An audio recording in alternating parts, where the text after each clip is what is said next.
Yeah, this is exciting for me, being here with you. This is the first time at a hybrid class, being with you in person.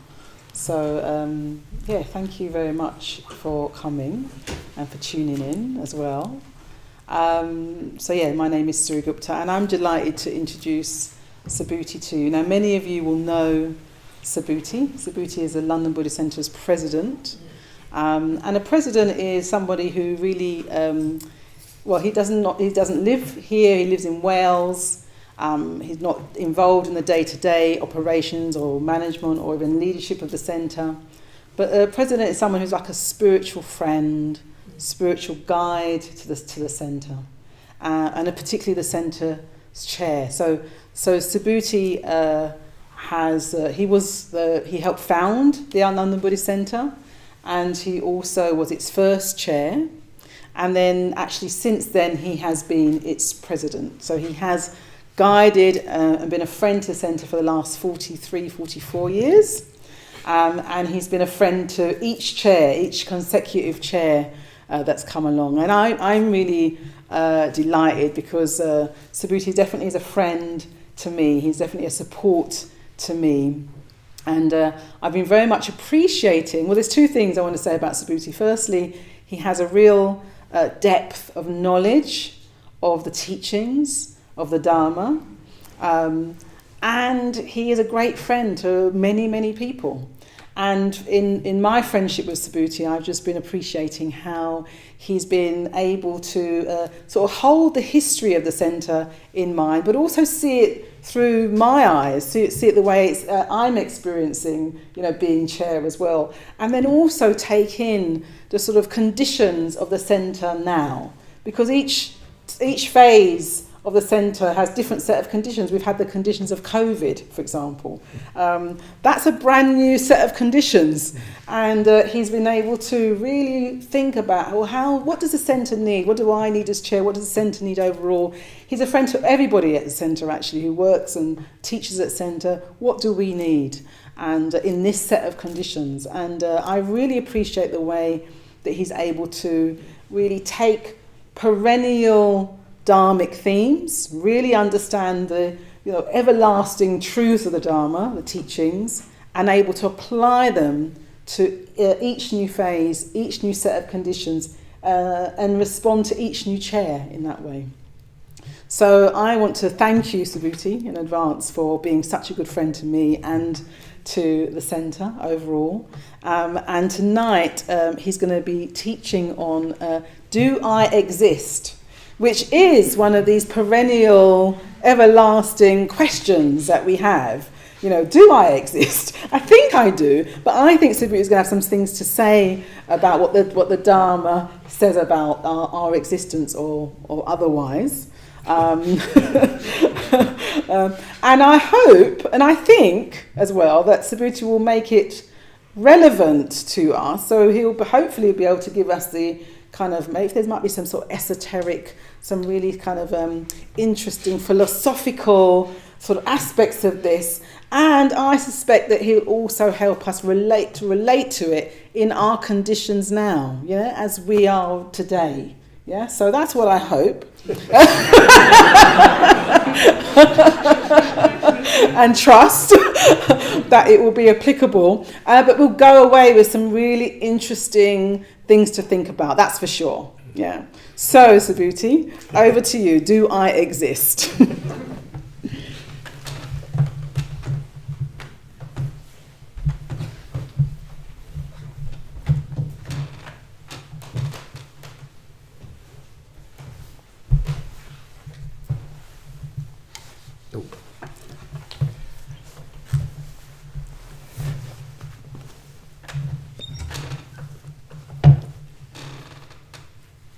Thank you very much indeed. It's one of my great delights that as Suri Gupta says, being president, I get to know, quite deeply each president, and it's been a very great delight to me to get to know Suri Gupta, who under other circumstances I'd never have got to know. So, good evening, dear brothers and sisters, and I'm very aware of all of you, whoever you are, up there in YouTube space, and especially to any of my Indian friends, because some of them will be tuning in. Priya Bhai or Bheno, Namo Buddhaya, Jai Bhim. Because, I'm sure for many of us, and I work in India for 6 months each year, my heart is very much in India at the moment. I've lost friends. Yesterday somebody died, and a couple of days before that. So I know that they know how much people here are with them. So I know that if not tonight, then over the next days, some of my friends there will be tuning in and hearing this talk. And so on behalf of all my friends here in London, we're with you, dear brothers and sisters. So I've been dumped by the Venerable Sthiramanas, I think, with this magisterial title, Do I Exist? Which of course has left me or somebody in a flat spin since I was given the title. But I'm very aware that behind my right shoulder is Prajnaparamita, the mother of the Buddhas. She's behind my shoulder, so everything will be all right. And I mean that more than I'm meaning, if you see what I mean. So in Mahayana tradition, you probably have already heard that the text that is the basis for this series, the Vajracchedika Prajnaparamita Sutra, the Sutra of the Diamond Sutra, the Sutra that cuts like a diamond, cuts through delusion, just as a diamond cuts, or whatever diamonds cut.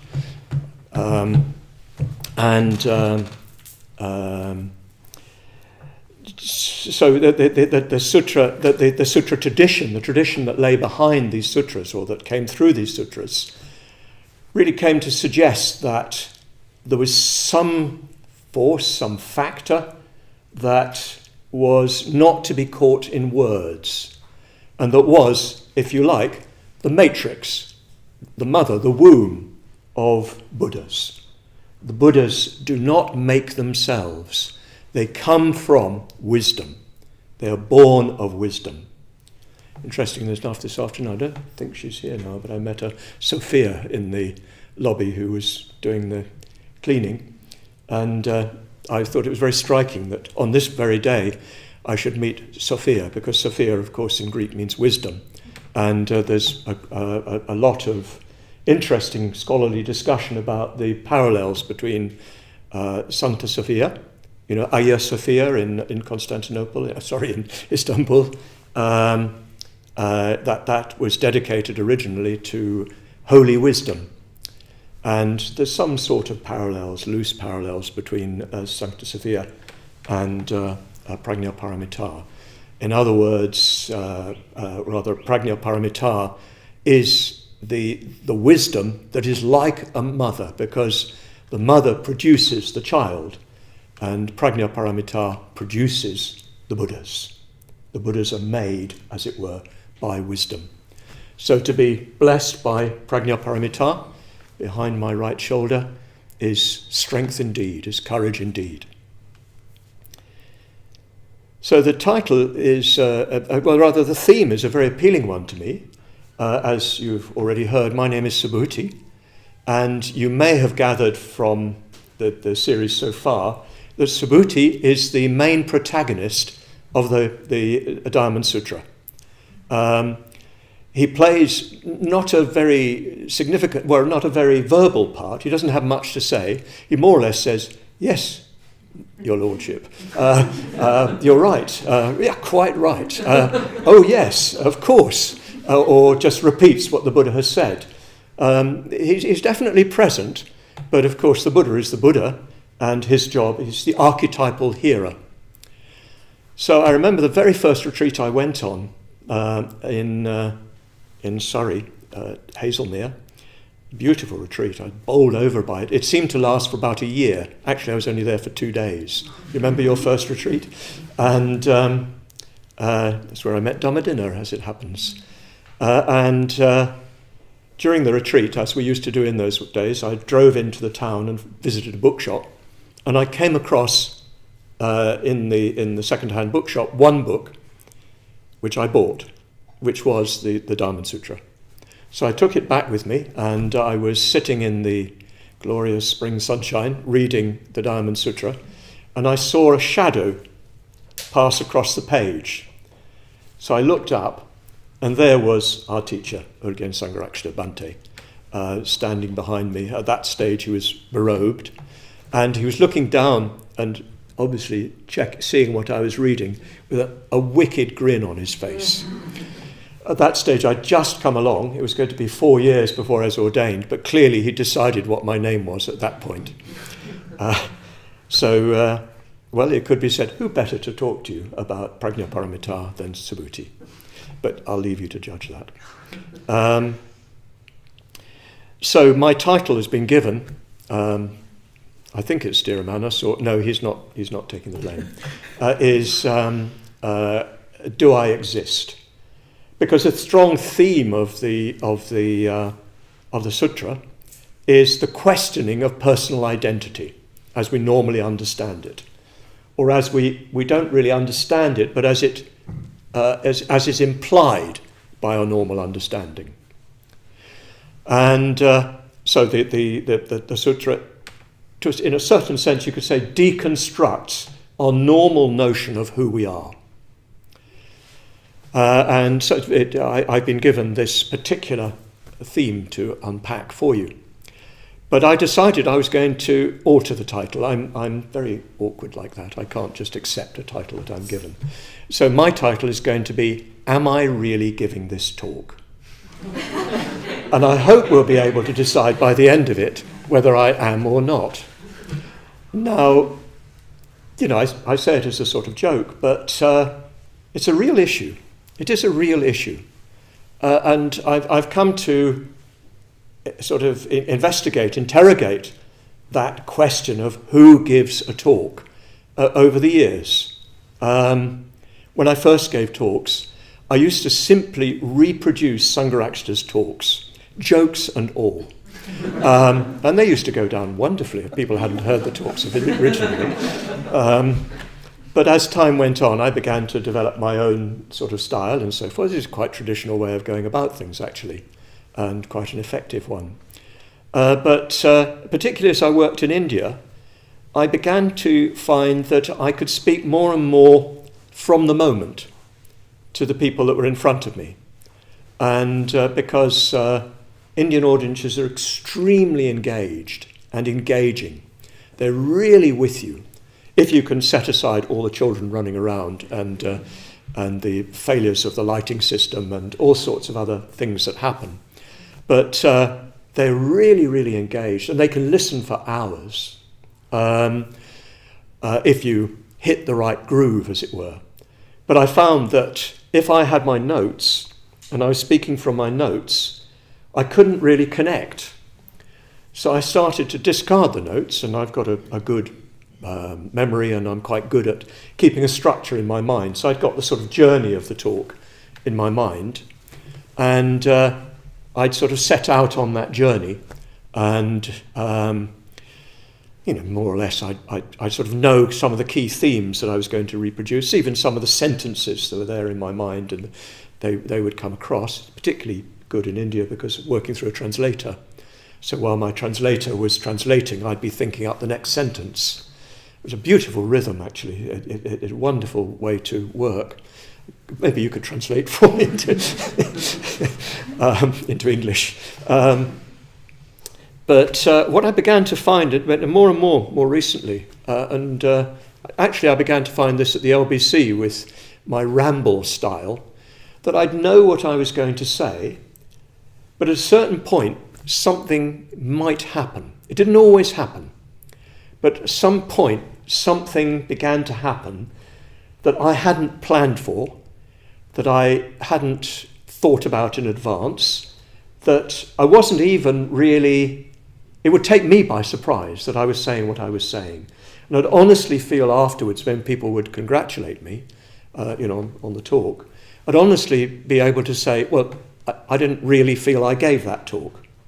And, people think I'm just being falsely modest. And of course, sometimes I was. But, there were times when I really meant it, that it just didn't seem to me as if that talk was mine. And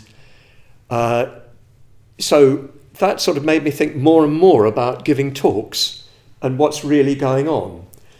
It's a bit as if there's a sort of process of gathering materials, which is a kind of rational, it's not fully rational, but it's a sort of rational process of assembling the ingredients, getting all the ingredients for the meal together, and then sort of putting them in the pot. And, here the cooking analogy breaks down, because when you cook, something else doesn't, I suppose it does, something else does happen, particularly when you burn it. But if you get all the sort of ingredients of the talk out there, something may ignite it that you could not plan for, that you couldn't intend. It doesn't always happen. And sometimes it's the audience. Of course, it's your fault.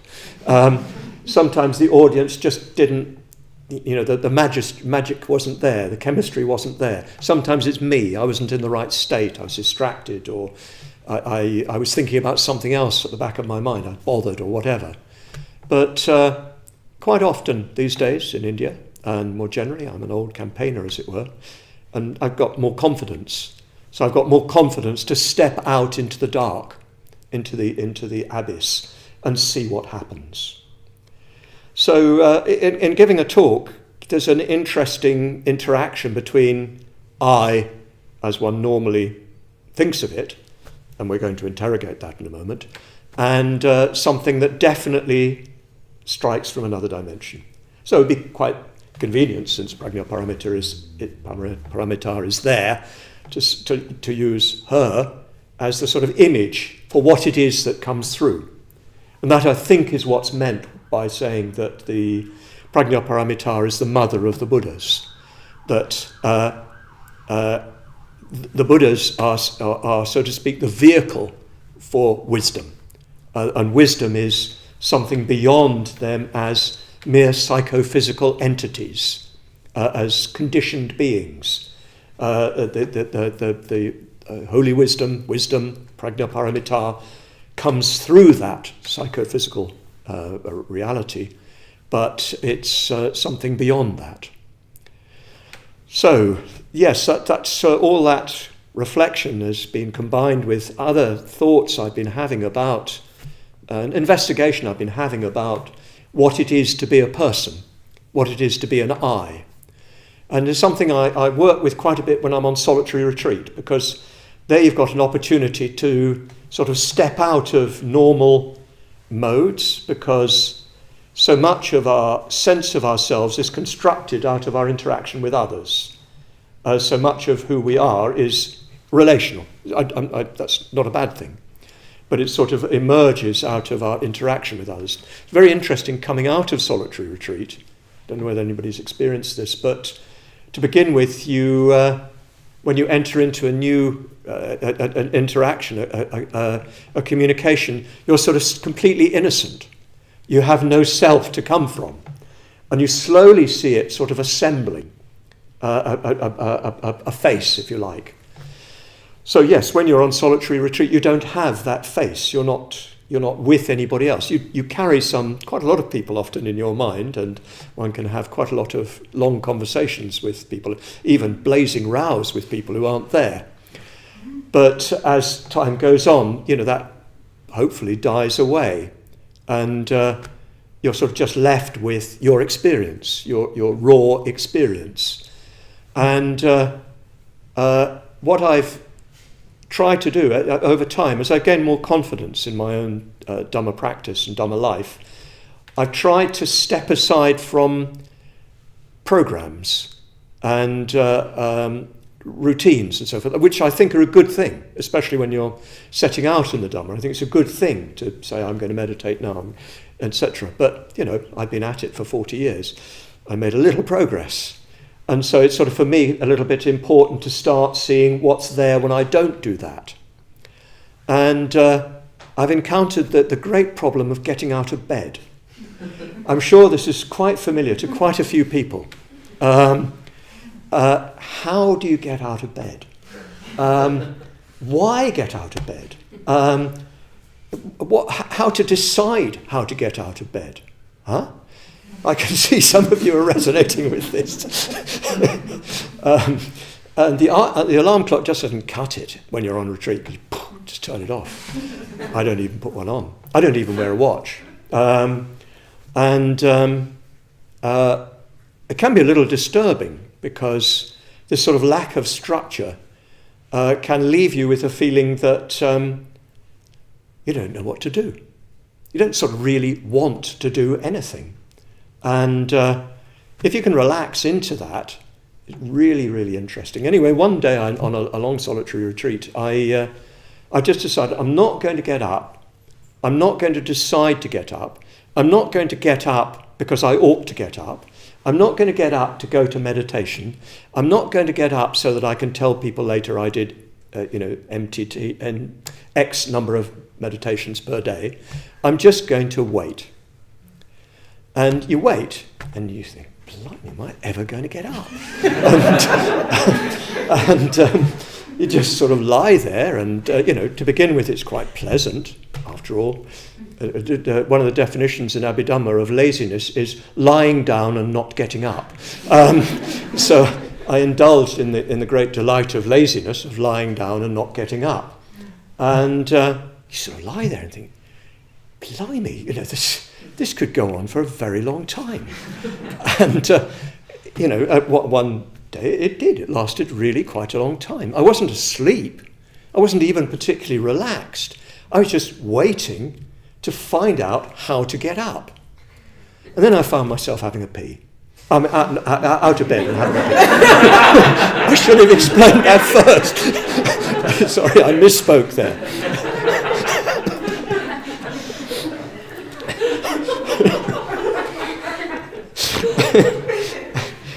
But again, I'm making a joke, but I'm not making a joke. Something led me to do something at a fairly mundane level. My body needed to void itself, so it did, as it were, and it without asking me permission, it just got me up and got me there. And even sort of as I was on the way there, I was sort of watching myself being taken there. So these sort of experiences have made me really fascinated by what it is to be a person. Now, I think it's very important that we do develop a strong sense of ourselves, a strong sense of ourselves as agents, as responsible individuals. That we, particularly in the Buddhist context, we take responsibility for our actions. And the law of karma, isn't it? It's really absolutely basic Buddhism. Buddhism begins with taking responsibility for your actions, ethics, shila. And to take responsibility for your actions, you have to, in a sense, have a self. You have to say, I am responsible.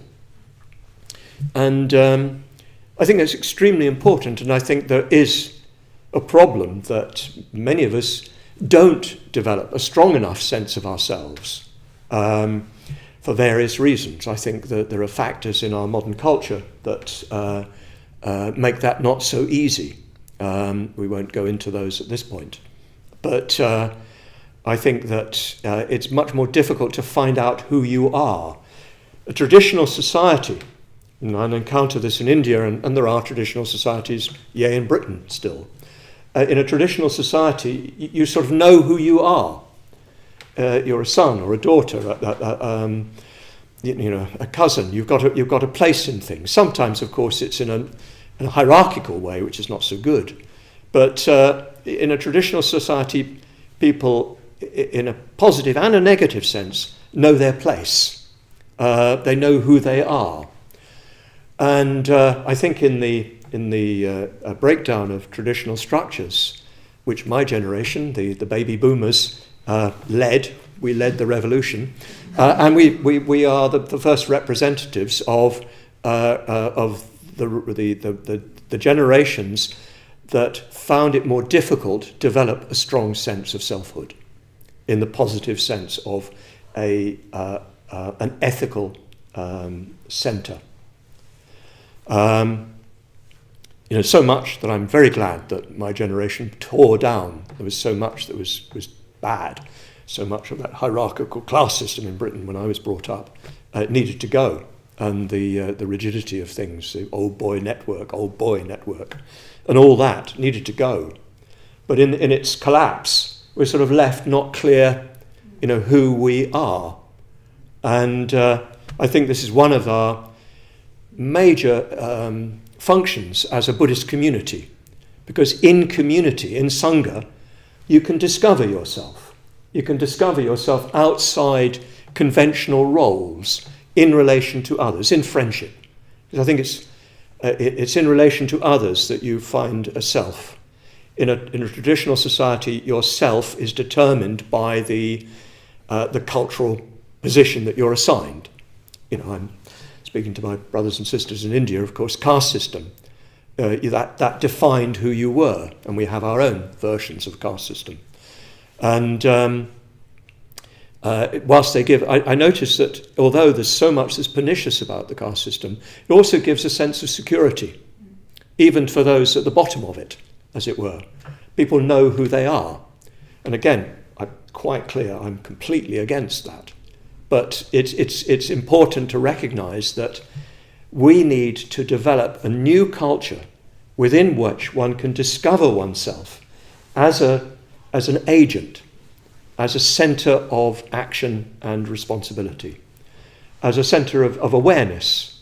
I'd say that the conventional self that we need to develop is a self which is responsible for her actions and is aware of the world within which he or she operates. So that the self is the sort of interface between those two, between awareness and action. Yes, we need to put quite a bit of effort into developing a strong, confident selfhood. Metta bhavana begins with self-metta. And that's what we're doing in self-metta. We're, if you like, developing a sense of I that is strong and positive and confident, appreciative of self, and therefore able to engage in a further scrutiny of selfhood, if you see what I mean. So that needs to be very, very clear. Anything I'm going to say about going beyond self or recognizing the ephemeral, the constructive nature of self must be set against the background of the need to develop a strong, clear sense of self, even of self-identity.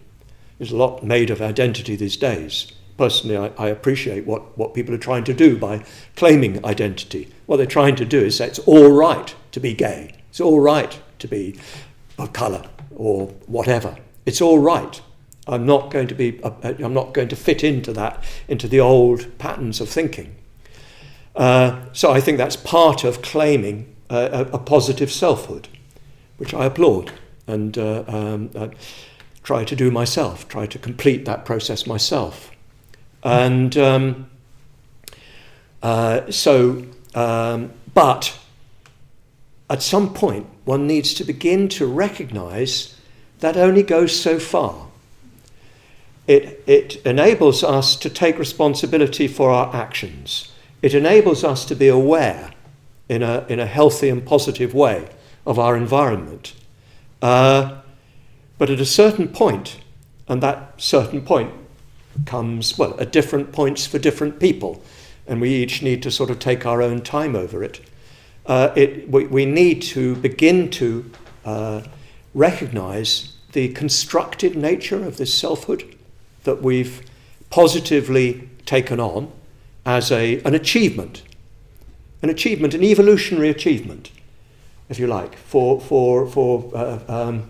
the whole process of evolution. It's an achievement to gain self-awareness and self-responsibility. It's a big achievement, and we all need to complete that process. And I hope that our Sangha is a positive arena within which that can happen. It's not so easy in other situations because you're expected to fit into preconditioned patterns. Of course, not everywhere. Some people are very good about that, but one can't generalize. But very often you find yourself, at work having to conform to ideas about what you should be, and even at home that can be the case in family and so on. And what we try to do in Sangha, of course, with less or more success, is to create an environment in which it's possible to be yourself in the sense of take responsibility for your own actions and for your own awareness. But yes, we as Buddhists, we begin to examine what this self really consists in. So, for instance, let me go back to me giving you a talk. In my talk, who is giving this talk? There's millions of years of evolution. You're giving this talk, if you see what I mean. There's the whole of evolution that has created the organism that can speak and that has a brain and a nervous system that cognizes the world in a certain way. So I'm speaking from that. I'm speaking also from my personal conditioning. I'm born into a certain England, from a certain class, a certain cultural conditioning, and so forth. So I'm speaking from that. And I'm speaking also, of course, from my training I have a degree in philosophy.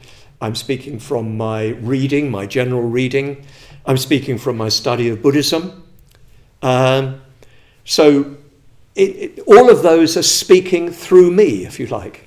They're sort of coming together in me. What is speaking is a particular condensation of all these conditioned forces. And what I hope will happen, and what I was describing earlier sometimes has for me happened, I hope that prajna paramita will speak through me. So that that all these conditionings which are more to do with my conditioned self, my relative being, will be the vehicle for something that comes from another dimension, to put it that way. Like something that comes from not me, comes from not myself. And that is really what our Buddhist training is about. It's about becoming aware of yourself as a conditioned being, taking responsibility for all that conditioning, and trying to use that conditioning in a skillful way by reflecting on it, because it's the reflection that can make it either skillful or unskillful. If I just give way to my passions, as it were, well, I will do wrong. I will harm myself and others. I've done it. But so my reflection, my awareness, my investigation helps all that conditioning to manifest in a skillful way, a more or less skillful way. But I'm speaking personally, I'm trying to leave a space in that for something that is definitely not me to come through. Something that the Buddhist tradition generally prefers to leave nameless, or to simply call the Dhamma. In later tradition, yes, they would speak about the Buddhas or the Bodhisattvas or prajna paramita as that something that, if you can leave the space, can speak through you. Curiously, if you haven't fully possessed yourself, if you see what I mean, it's more difficult for that to speak through you. Or if it speaks through you, it speaks through you in problematic ways. It can, for instance, possess you in an unwholesome way. I've seen that happen, that people then, instead of allowing prajna paramita to speak through them, think they are prajna paramita, which is a terrible error. But the more self-possessed you are, the more you've taken responsibility for your actions, the more you've taken responsibility for your conditioning, what has made you at this moment what you are, the more you're able to allow something else to enter into that. Not that it goes away. Even if I'm a Buddha, may it happen, I'll still be, a middle-class English Buddha, so to speak, white English middle-class Buddha, so to speak. Do you get what I mean? And for instance, it's said that each Buddha has their own distinctive characteristics, so that our Buddha, Shakyamuni Buddha, well, that's actually Amitabha, but the Shakyamuni Buddha is he was described as a vibhajyavadin, which means an analyzer. So he was a sort of reasoning Buddha. So he communicated especially, although not only, by analysis and reason. But it's said that the next Buddha, Maitreya, who is said to be in Buddhist tradition the Buddha to come, is a compassion Buddha. So his accent will be on love, on compassion. Doesn't mean the Buddha is that the Shakyamuni Buddha is very, very wise and intelligent, but rather unkind, or that Maitreya Buddha is very kind, but rather stupid. It's like the facets of a jewel, and one facet is to the fore. So that sort of indicates that your conditioning, what you're given, what you're served up. I didn't choose to be what I am. It happened, Buddhists would say, from previous actions.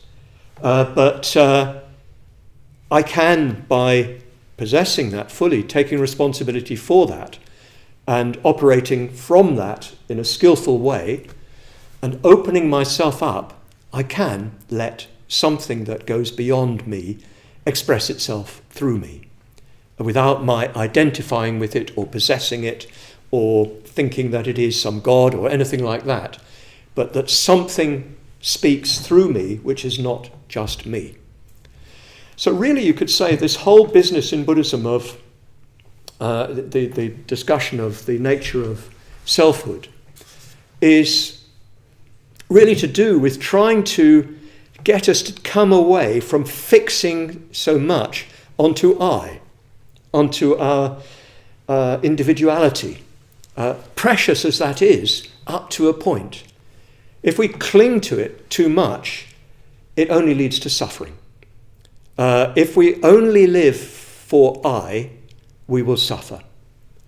So Buddhism goes into a discussion about selfhood in order to help us to allow something that is trans-self,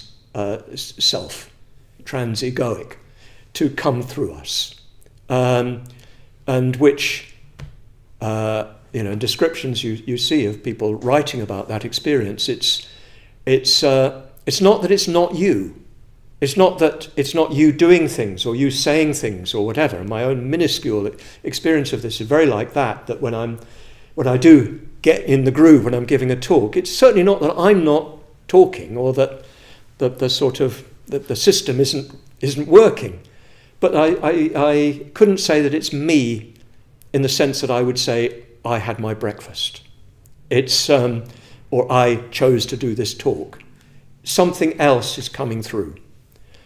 So the early tradition kept very minimally, simply to saying the self is not something absolute and ultimate. And it did that in order to give space for some genuine experience. And of course they had the Buddha as a living example before them. So they didn't need to put too many words on what it was.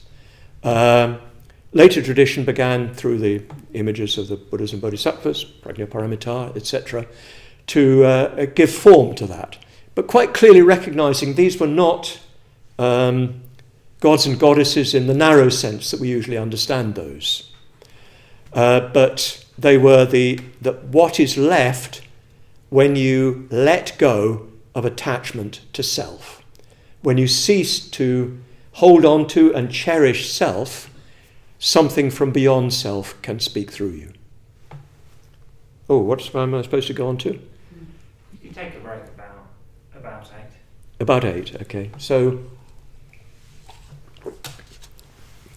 whether this is inspiration from the divine or just me rambling, I find I've got more to say than I thought. The tradition says that there is no fixed, unchanging, permanent self. In fact, it defines the kind of self that we don't have in terms of 3 things. It's not permanent. It's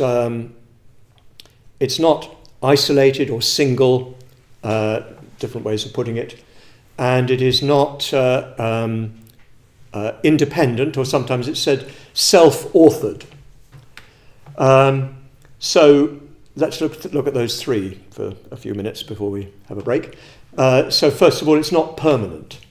If you actually start to examine self, the notion of self, there is no permanent self. There's no permanency to self. And in fact, Buddhist logicians prove that there cannot be. I'm not going to go into the proofs now. It's not enough time. I can't remember them. But if you actually analyse, I remember this from studying philosophy, that the idea of identity in a philosophical sense is void. There cannot be an identity, an unchanging identity on the plane of ordinary things. Because it would imply that was something that was had an identity that operated on the plane of interaction without being altered. But simply by entering the plane of interaction, you're already altered, if you see what I mean. By coming into interaction with another body, there's an alteration in the agent.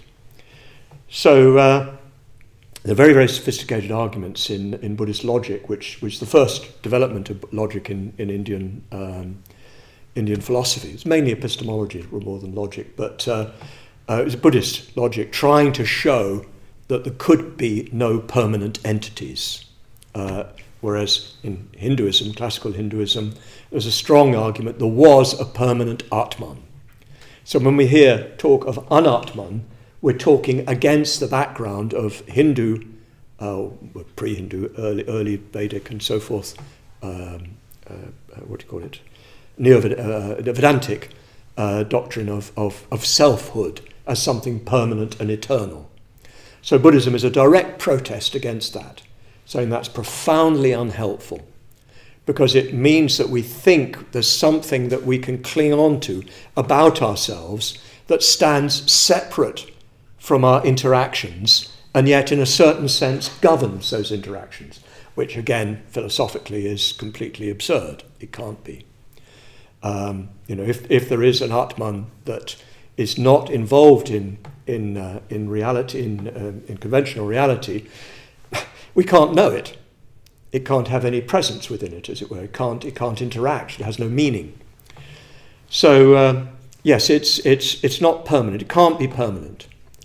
It can't be isolated. Isolated, sometimes it's put independent, that it's or even single. So it's something that's whole, united in itself. It's impartite. It can't be divided up into bits. So they're arguing that the argument is that an Atman, were there to be such a thing, would be something that was indivisible. Then finally, it's independent in the sense of self-authored. So it's the author of itself. So for instance, I've talked about giving a talk, and I've been saying that in giving a talk, there's so much of what's going on that's not really to do with a me in any sort of ordinary and obvious sense. The talk is happening out of a condensation of all the conditionings that make me up and all the influences that I've been placed under, plus one hopes that little bit of a spark of something else, which it may or may not be. So do you see that the self that we're denying is not this ordinary, everyday, empirical self, this psychological self that probably we still need to do some work on and get more comfortable with. As they say, comfortable in your own skin. so that you're comfortable about who you are, and you're able to take responsibility for yourself, and you're able to be aware. So that is not what's being denied, not at all. And that the text of Wisdom Beyond Words that I'm speaking to is all about that. It's Bhante sort of unpacking the Prajnaparamita Vajracchedika Sutra and showing that it's not arguing you don't exist, dear brothers and sisters. Subhuti, you are not giving this talk. It's sort of saying you are and you aren't. You are in the sense that this condensation of conditions is, as it were, manifesting in this particular form. But it's also saying you aren't in the sense that there isn't a permanent, absolute, ultimate Subhuti. You'll all be delighted to hear. I will too. That is somehow sort of eternal and fixed, that a soul in the metaphysical sense rather than the emotional, poetic sense. So maybe I'll leave it there. Yeah, I'll leave it there. But I hope you've got my main point. I'm not sure what it is, but I hope you got my main point, that Buddhism both affirms and denies self. Of course, traditionally it doesn't put it in those terms. It certainly affirms the idea of responsibility for your actions. It affirms selfhood in that sense.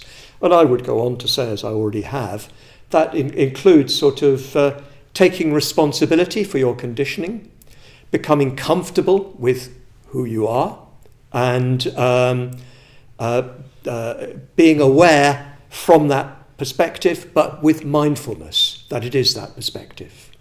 So all of that, the Dhamma implies that we need to affirm, and that probably we need to put more work into clarifying and as it were, completing our sense of self. And quite a lot of people have psychological conditioning that needs disentangling and unpacking. And all of that would be implied. But we must recognize that this is not something absolute. It's not something ultimate. It's simply conditioned. It's a conditioned phenomenon. And it's a conditioned phenomenon because we are human beings with a self-awareness that allows us the possibility of opening up to something that is unconditioned, something that is beyond our conditioned being. And that is represented by the image of Prajnaparamita. So let's leave it there, have a tea break, and then with great trepidation open somebody up to questions.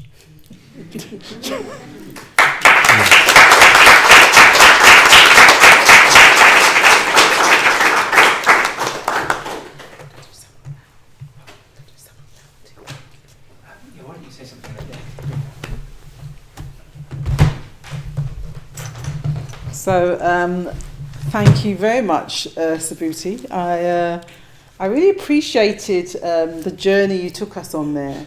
Looking at your experience of solitary retreat, which I don't know if you've been on solitary retreat, but we've all had the experience of being in lockdown.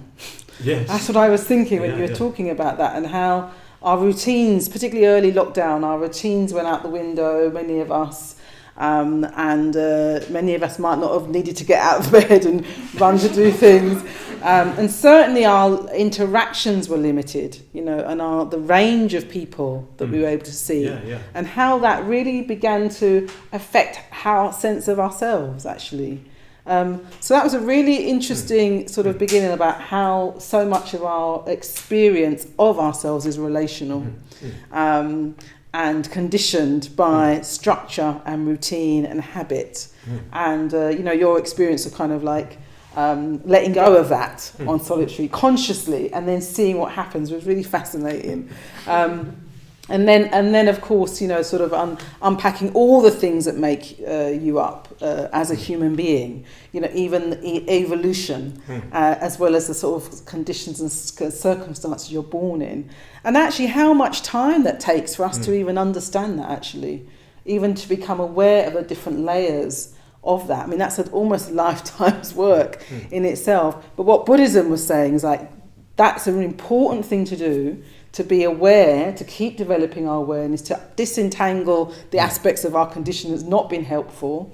What the Sangha helps us to do is sort of really get a sense of who we are beyond roles, who we are beyond our particular conditionings, really, and enter much more positive relations. But then always to know that there's limits to that kind of identity. There's limits to how we've been constructed, as it were, how we conceive of ourselves, and be open to that too. So I found that really great. That sort of almost like an ongoing dance, isn't it? An ongoing sort of exploration of knowing ourselves more and more, understanding our identity more and more, and the ways we interact, so we can actually free ourselves from the aspects of that that's constraining, but then bringing in this much more mysterious element of the Dharma, the truth, how the truth then shows itself through our awareness. And all of that is obviously for us to let go of suffering, isn't it, ultimately? You know, so it'd be interesting in our Q&A, that's the question I had for you. When we come to our Q&A, is like, how does that actually help us alleviate suffering? And how does it actually help us open up to loving ourselves more and other people as well, and expressing that more skillfully? So